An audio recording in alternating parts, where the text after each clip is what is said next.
4 years, Duchess Sophie stayed in the background, measured, silent, and loyal. But in late 2025, she shattered that silence. In a revealing interview, she pointed to Meghan Markle's inappropriate flirtation with Prince William as a primary cause of Meghan's ousting from the royal family. Sophie didn't just hint at impropriety. She described a pattern of behavior that violated unspoken code within the royal institution. It wasn't personal animosity. It was a reaction to what she described as a destabilizing presence. Her comments suggest that Meghan wasn't pushed out because of outdated tradition, but because her actions crossed lines that no modern reinvention could. If you love getting the real story behind the palace walls, don't forget to subscribe to the channel and tap the notification bell so you never miss an update. This wasn't just another royal tell-all. It was a calculated recalibration of the public narrative. Sophie's version of events reframes Meghan's departure as a protective act by the monarchy rather than a personal quest for freedom. It casts doubt on the idea of victimhood and instead emphasizes a responsibility the royal family bears to maintain internal trust and order. Sophie's decision to speak out, after years of deflecting speculation, reveals the weight of the tensions behind the palace walls and the monarchy's growing willingness to clarify its side of the story. So there it is. After years of carefully curated interviews, headline-grabbing documentaries, and a global PR push framing Meghan and Harry as the ultimate modern fairytale gone rogue, Duchess Sophie just set the entire narrative on fire. If you love getting the real story behind the palace walls, don't forget to subscribe to the channel and tap the notification bell so you never miss an update. In a late 2025 interview that instantly caused an international ripple effect, Sophie didn't mince words. She didn't hide behind vague references or palace-issue pleasantries. She laid it out. Meghan Markle's departure wasn't just a mutual decision born out of stress and media pressure. According to her, it was a necessary removal, a step quietly taken by the royal institution to protect itself. And the reason? Not just media drama, not just cultural differences. Sophie says it was personal behavior that crossed lines too significant to ignore, specifically Meghan's flirtation with Prince William. That, she claimed, was the beginning of the end. It wasn't just a faux pas or miscommunication. It was a breach of royal boundaries serious enough to make Meghan's continued presence inside the monarchy untenable. That revelation instantly reframed the entire Sussex exit. For years, the prevailing storyline had been one of emotional exhaustion, media cruelty, and an institution unwilling to modernize. But Sophie introduced a completely different angle, one where Meghan's own conduct was at the center of the storm. Not a victim of palace coldness, but someone whose own actions triggered a breakdown in trust, stability, and hierarchy. And that's what makes this so explosive. Because this wasn't about protocol slip-ups or misunderstood traditions. This was about proximity to power and overstepping it. Sophie didn't allege subtle tension. She outright said Meghan's dynamic with William created discomfort and cross lines. Whether it was read as strategic, inappropriate, or simply disruptive, it changed the entire internal calculus of the royal family. From Sophie's perspective, the monarchy didn't ask Meghan to step back because she was too outspoken. It asked her to leave because she disrupted the very structure that keeps it functioning. Her presence, Sophie suggested, became incompatible with the goals of the institution: discretion, order, loyalty, and hierarchy. This wasn't just a woman trying to fit in and getting rejected. It was someone, in Sophie's words, actively trying to shift the balance and getting pushed out for it. And that's a narrative shift the palace has never confirmed before. 4 years, royal silence allowed Meghan and Harry's story to dominate the media. Sophie finally broke that silence, and the backlash was instant and global. Supporters of Meghan quickly slammed the interview as bitter, outdated, even racially coded. Critics pointed to familiar framing, calling a woman ambitious, inappropriate, and destabilizing for stepping outside her assigned role. To them, Sophie's comments sounded like palace damage control, decades too late and still deeply rooted in the old guard discomfort with change. But others saw it as necessary clarity, an insider finally providing context to a chaotic and confusing chapter. For them, Sophie was standing up for the institution, not attacking Meghan out of malice, but defending a system she believes was misrepresented. And let's not ignore the implication here, that Meghan didn't just threaten royal decorum, but also, possibly, Catherine's position. Sophie's wording pointed to power struggles, not just behind the scenes, but at the very top of the family dynamic. William, Harry, Catherine, and Meghan, the so-called Fab Four that fell apart faster than any royal image in recent memory. According to Sophie, William saw the red flags early on. He voiced concerns. Those concerns were reportedly dismissed or minimized at first, but eventually they could no longer be ignored. Meghan's behavior, particularly around him, created enough discomfort that her removal became not just a preference, but a matter of protecting the crown. And then there's Harry. Sophie didn't criticize him directly, but her comments cast a shadow over his role. The implication was that Harry either didn't see what was happening, or he chose not to acknowledge it. In doing so, he allowed Meghan's growing influence and her alleged ambition to pull him away from the institution he was born into. Now, according to Sophie, he's disillusioned, not just with the monarchy, but with the entire way things unfolded. The family split, the media fallout, the crumbling of philanthropic ventures that once stood as a couple's shining new chapter. SD, because the damage didn't end when Meghan and Harry left. Sophie's interview reignited everything. Public opinion began to shift. Again, in the UK, Meghan's favorability ratings took a hit. Her foundation started seeing drops in support. In the US, reactions were mixed. Some accused Sophie of elitism. Others thanked her for finally saying the quiet part out loud. And across Commonwealth countries, the impact was political. Debates about monarchy reform, already simmering, exploded. If Meghan's removal was about protecting outdated traditions, people began asking, what are we protecting? And why? Sophie didn't address those questions directly, but she made one thing clear. In her view, the monarchy exists to uphold stability. And when personal ambition threatens that, when someone tries to challenge the hierarchy, even subtly, it's the institution's job to push back. That stance may resonate with traditionalists, but it also fuels a fire for critics who've long argued that the monarchy can't evolve, that it eats outsiders alive, that it mistakes change for chaos. The race and gender dimensions are unavoidable here. Meghan's treatment, both by the press and now, allegedly, internally, has always sat at the center of a broader cultural reckoning. Sophie's framing added fuel to that fire. For many, it reinforced the idea that the royal family never accepted Meghan as she was, that they only ever tolerated her until she became inconvenient. And that tension between personal agency and institutional control is why this story won't go away. Because it's not just about a woman leaving the royal family. It's about why she had to. Photos, Sophie's version says Meghan broke the rules, not royal etiquette, but relational boundaries. And that when she tried to reposition herself within the hierarchy, the family responded the only way it knew how, by removing her from the system before things spiraled out of control. It wasn't just about tabloids. It wasn't just about titles. It was about William, the heir to the throne, allegedly feeling so uncomfortable that it prompted action. And once that happened, there was no salvaging the situation. That's the story Sophie told. And now, that story is part of the public record. Will Harry and Meghan respond? Probably not directly. But every public move they make from now on will be viewed through the lens of Sophie's account. Their projects, their interviews, their appearances.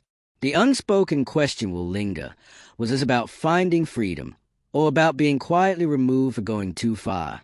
At the end of the day, Sophie's interview didn't just reframe the Sussex exit. It reignited every debate the royal family has tried to outrun. Tradition versus modernity, loyalty versus ambition, control versus change. Whether you agree with her or not, Sophie changed the conversation. She brought the palace's perspective into the spotlight, whether people were ready for it or not. And now, there's no going back. If you're still here after all that, we want to hear from you. Did this change your view of Meghan's royal exit? Do you believe Sophie's version of events? Or do you think the palace is just rewriting history to save face? Drop a comment below. Hit like if you think the truth is finally starting to come out. Share this with someone who's been following the royal saga since day one. And subscribe if you're ready for whatever bombshell drops next. Because if there's one thing we've learned, it's that in the world of royalty, the drama never really ends. And here's the twist. What Sophie revealed doesn't just impact Meghan and Harry. It changes how we understand the entire royal machine. Because if the institution did nudge Meghan out to preserve internal order, it confirms something the public has always suspected. The royal family isn't just about ceremonies and tiaras. It's a power structure, a machine that protects itself. And when someone becomes too unpredictable, too disruptive, or in this case, according to Sophie, too flirtatious with the future king, the machine reacts fast and without remorse. Let's go back to that specific claim. Meghan's flirtation with William. That's a phrase that detonated this entire conversation. Sophie didn't say it lightly. She used it deliberately, clearly aware of the fallout it would cause. And it worked. It cut through years of PR campaigns, Netflix specials, and think pieces. Because no matter how modern the monarchy tries to appear, it still operates on deeply ingrained codes of conduct. And anything that threatens the heir, even socially, even indirectly, is a direct hit on the crown. Now, we don't know the exact nature of what was said or done between Meghan and William. Sophie didn't get into those details, and that silence speaks volumes. But what she did make clear is that the relationship made people in the palace uncomfortable. William felt it. Catherine noticed it. Staff reportedly picked up on it. And over time, it became impossible to ignore. That tension? It wasn't just awkward. It was interpreted as dangerous. Not because William was in any personal scandal. He wasn't. But because Meghan's behavior around him crossed a line that no royal spouse is supposed to approach. In that world, roles are tightly defined. And when one person starts reaching beyond their role, even in subtle ways, the palace doesn't send a warning. It cuts you off. Sophie's phrasing was cold but calculated. Meghan didn't leave. She was shown the door, because when the institution sees a threat, however small, it chooses survival. Not fairness, not feelings, just survival. And what's even more revealing is how this narrative contrasts with what we've been fed for years. Meghan, the outsider who tried to modernize a stuffy monarchy. Meghan, the woman who brought new energy, global awareness, and progressive ideals into a centuries-old institution. That version painted her as a victim of outdated norms. But now, Sophie has suggested something radically different. Meghan wasn't shut out because she wanted to change things. She was shut out because she wanted control, influence, maybe even status that didn't match her position. And when that desire allegedly started manifesting in her relationship with William, not necessarily romantically, but socially, strategically, or perceptually, that was a boundary the palace couldn't allow her to cross. And then there's the aftermath. Meghan and Harry, still working through the public fallout, now have to contend with this new layer of scrutiny. Because Sophie didn't just hint at a misunderstanding. She stated clearly that Meghan's behavior was a catalyst, and that has consequences, not just for their public image, but for every project they are tied to. Philanthropic foundations, business ventures, brand collaborations, all of that depends on public trust. And when trust erodes, funding dries up. That's exactly what began happening in the weeks after the interview. Reports emerged about donors stepping back. Public support numbers dipped. Meghan's favorability in the UK, already strained, plummeted further. In the US, where she and Harry had enjoyed more support, the numbers didn't collapse, but they did shift. And Harry? According to insiders, is shaken. The word being thrown around is betrayed. Whether that refers to Sophie speaking out or to deeper tensions within his family and marriage is unclear. But one thing's obvious. The once impenetrable image of the Sussexes as a united, independent force is now visibly cracking. Because the narrative has changed. And once that happens, it's almost impossible to reverse. And let's not pretend this interview happened in a vacuum. It landed in a world already questioning the monarchy's future. Post-Elizabeth, the crown is in a fragile place, with Charles trying to stabilize a slimmed-down firm, and William slowly stepping into his role as heir apparent. Every scandal, every whisper of dysfunction matters more than ever. The stakes are higher now. And Sophie's interview? It wasn't just about setting the record straight. It was about reinforcing this. By laying the blame on Meghan and tying it directly to her behavior with William, Sophie did more than expose a family rift. She drew a line in the sand. A line that says, this institution may be flawed, but it will protect itself from anything it sees as a threat. Even if that threat wears a designer gown and has a global fan base. It's not just a royal issue. It's a political one. Because the monarchy doesn't operate in a vacuum. It exists under the watchful eye of the Commonwealth, countries already wrestling with whether this ancient institution still serves them. Sophie's comments added fuel to those conversations. Some saw her interview as a long overdue defense of tradition. Others viewed it as proof that the monarchy is incapable of evolving, that it responds to disruption not with dialogue, but with dismissal, that it values control over inclusion, and for many, particularly in younger and more diverse audiences, that confirms every criticism Meghan had ever. That tension between duty and modernity, between stability and change, is at the heart of the entire Sussex saga. And Sophie's remarks didn't resolve that tension. They inflamed it, and in doing so, she forced the public to reconsider the real question: was Meghan's exit about racism, outdated values, and toxic press? Or was it about internal politics, misread signals, and behavior that couldn't be ignored? Because the truth is, both can be real. Both can exist at once. You can believe that Meghan was mistreated by the British press, and also acknowledge that, according to Sophie, her own conduct raised serious internal concerns. You can support her right to speak out, and still question her motives, especially when they seem to conflict with the institution she married into. You can feel for Harry, torn between his wife and his family, and still recognize that maybe, just maybe, there's more to the story than what he was told.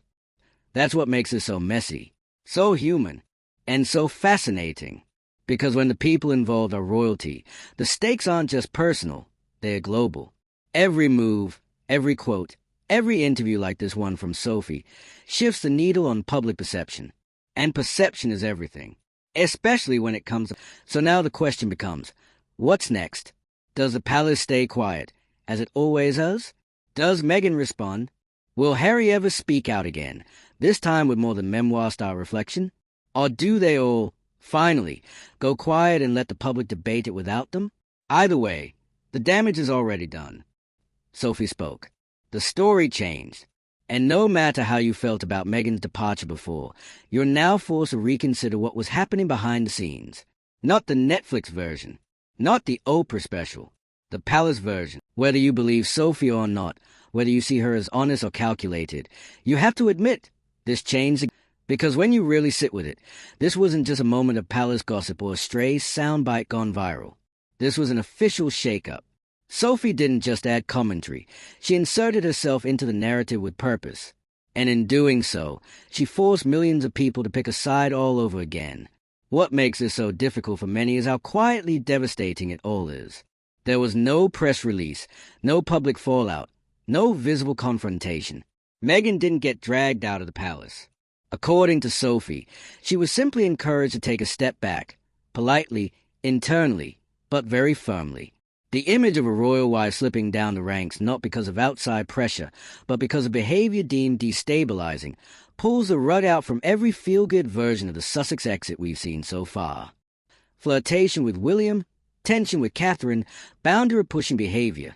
These aren't casual mistakes. In the world Meghan entered, these are code reds. And yet for years, none of this came out. Not officially, not with names attached. Sophie changed that.